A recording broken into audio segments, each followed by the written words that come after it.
اگر آپ اللہ کو نہیں مانتے تو پھر آپ ان کی ترقی کو دیکھ کر آپ متاثر ہو.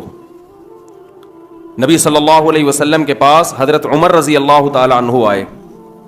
حضرت عمر نے نبی صلی اللہ علیہ وسلم کو دیکھا. جب گھر میں آئے نا کسی کام سے, تو رسول اللہ صلی اللہ علیہ وسلم کی غربت دیکھ کر آپ کی آنکھوں سے آنسو آ گئے. ایک پیالہ لٹکا ہوا تھا اور کھجور کی چھال پہ آپ صلی اللہ علیہ وسلم لیٹے ہوئے تھے. حضرت عمر نے عرض کیا, یا رسول اللہ, جو قیصر و کسریٰ کے بادشاہ جو غیر مسلم ہیں وہ تو اتنی عیاشی میں, اور آپ تمام پیغمبروں کے سردار ہو کر یہ حالت ہے آپ کی. تو نبی نے کیا جواب دیا؟ نبی نے فرمایا, اے عمر, میں تو تجھے بہت عقل مند سمجھتا تھا, میں تو تجھے بہت, یعنی تو ایسی معاذ اللہ بے وقوفوں والی بات کر رہا ہے بھائی. فرمائے دنیا مسافر خانہ ہے, ان کے لیے دنیا ہے, ہمارے لیے کیا ہے؟ آخرت ہے. تو ہم میں کتنے لوگ ہیں جو آخرت کے لیے سوچتے ہیں بھائی؟ سوچتے سوچتے دنیا دنیا دنیا, پیسہ, دولت, عزت, شہرت, عیاشی, کس طرح معاشرے میں زنا تیزی سے پھیل رہا ہے. اللہ اپنے نیک بندوں کی صفات کیا بیان کرتے ہیں؟ قد افلح المؤمنون. اللہ کی نظر میں کامیاب کون ہے؟ ہماری نظر میں کامیاب کون ہے؟ جس کے پاس دولت زیادہ, وہی کامیاب ہے نا. مجھے لگ رہا ہے آپ لوگ کو سمجھ میں بات آ نہیں رہی ہے, ایسے یوں یوں کر کے ہلا رہے ہو. بھائی ہماری نظر میں جس کے پاس پیسہ اور عزت, یہ دو چیزیں زیادہ ہیں. منصب ہے نا, ہوتا ہے, بڑی پوسٹ پہ بیٹھا ہوا ہے جی, بڑے گریڈ کا آفیسر ہے. ایک رکشے والا اپنے آپ کو کامیاب سمجھتا ہے؟ نہیں. کہتا ہے یار میں رکشہ چلا رہا ہوں, اور وہ دیکھو وہ منوڑا کا ناظم بنا ہوا ہے, وہ کامیاب ہے, میں کیا ہوں؟ رکشے والے کو کوئی مبارکباد دیتا ہے؟ مبارک ہو بھائی, رکشہ چلا رہے ہو. کوئی دیتا ہے مبارکباد؟ کوئی ناظم بن جائے تو سب کہتے ہیں بھائی ماشاءاللہ بہت مبارک ہو. آفیسر بن گیا آپ کا بچہ, سب کیا کہتے ہیں؟ بہت بہت مبارک ہو. دولت اور عزت, تو آپ مجھے بتاؤ کیا قارون سے زیادہ دولت کما سکتے ہو؟ ہے بھائی؟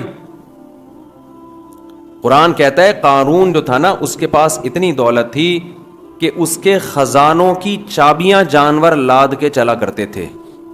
خزانوں کی چابیاں اتنی تھیں, خزانے کتنے ہوں گے؟ اس سے زیادہ میرے بھائی ہم پیسہ نہیں کما سکتے, اس سے زیادہ ہمارے بس میں نہیں ہے. ہماری چابیاں کتنی ہوں گی؟ کتنی چابیاں ہوں گی بھائی؟ ایک لاکر ہوگا, اس میں نوٹوں کی گڈی رکھ لیں گے, اور کیا ہوگا؟ اس سے زیادہ تھوڑی ہو سکتا ہے. اور وہ نوٹ بھی روزانہ اس کی قیمت آہستہ آہستہ گر رہی ہے. 10 دنوں تک خرچ نہیں کیے تو اور آدھے کی قیمت کے برابر ہو جائیں گے وہ.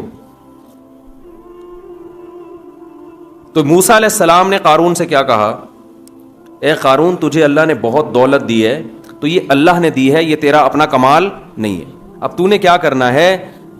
وَابْتَغِ فِي مَا آتَاكَ اللَّهُ الدَّارَ الْآخِرَةَ.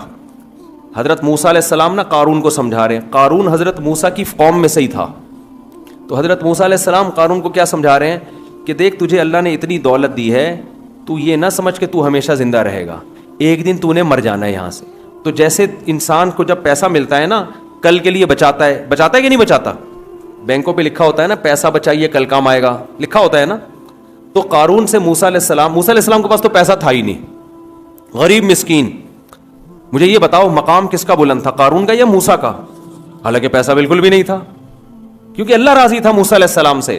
تو موسیٰ علیہ السلام نے قارون سے کہا کہ اللہ نے تجھے اتنا پیسہ دیا, اتنی دولت دی, تو ہمیشہ دنیا میں نہیں رہے گا, ختم ہو جائے گا. جیسے تو اس پیسے کو انویسٹ کر کے اور مزید پیسہ بناتا ہے نا, تو آخرت کے لیے بھی انویسٹ کر. مرنے کے بعد تیرے وہ پیسہ کام آئے گا جو آخرت کے لیے بھیجا. غریبوں کو کھلا, دین کی اشاعت پہ خرچ کر, رشتہ داروں پہ خرچ کر. وَابْتَغِ فِي مَا آتَاكَ اللَّهُ الدَّارَ الْآخِرَةَ.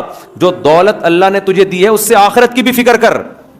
ایک حکم موسیٰ علیہ السلام نے یہ دیا. دوسرا موسیٰ علیہ السلام نے یہ حکم دیا, احسن کما احسن اللہ الیک.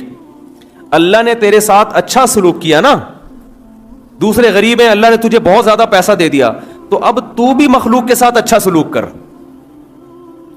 اور تو بھی اچھے اعمال کر. اس کا شکر یہ کہ تو بھی اللہ کا شکر گزار بندہ بن جا. دولت دی ہے تو نماز زیادہ پڑھ, روزے زیادہ رکھ, غریبوں کو زیادہ کھلا, عبادت زیادہ کر تو دوسروں سے. جیسے ہمارے نبی صلی اللہ علیہ وسلم پوری رات جب عبادت کرتے تو آپ کے پاؤں مبارک سوج جایا کرتے تھے, امی عائشہ رضی اللہ تعالی عنہا نے فرمایا کہ اللہ نے آپ کے اگلے پچھلی خطائیں معاف کر دی ہیں, تو آپ اتنی عبادت کیوں کرتے ہیں؟ تو آپ صلی اللہ علیہ وسلم نے کیا فرمایا؟ افلا اکون عبدا شکورا, تو کیا میں اللہ کا شکر گزار بندہ نہ بنوں؟ جب اللہ نے مجھ پر یہ احسان کیا کہ میری خطائیں معاف کر دیں, تو مجھے بھی تو چاہیے نا کہ میں اللہ کی دوسروں سے زیادہ عبادت کروں. تو موسیٰ علیہ السلام نے قارون سے کیا کہا کہ تو نے دوسروں سے زیادہ اللہ کی اطاعت کرنی ہے, کیونکہ اللہ نے تجھ پر احسانات دوسروں سے زیادہ کی. قارون کو موسیٰ علیہ السلام کی یہ نصیحت بالکل بھی پسند بولو نہیں آئی. دولت کے نشے میں انسان کو تھوڑی مولویوں کی باتیں اچھی لگتی ہیں.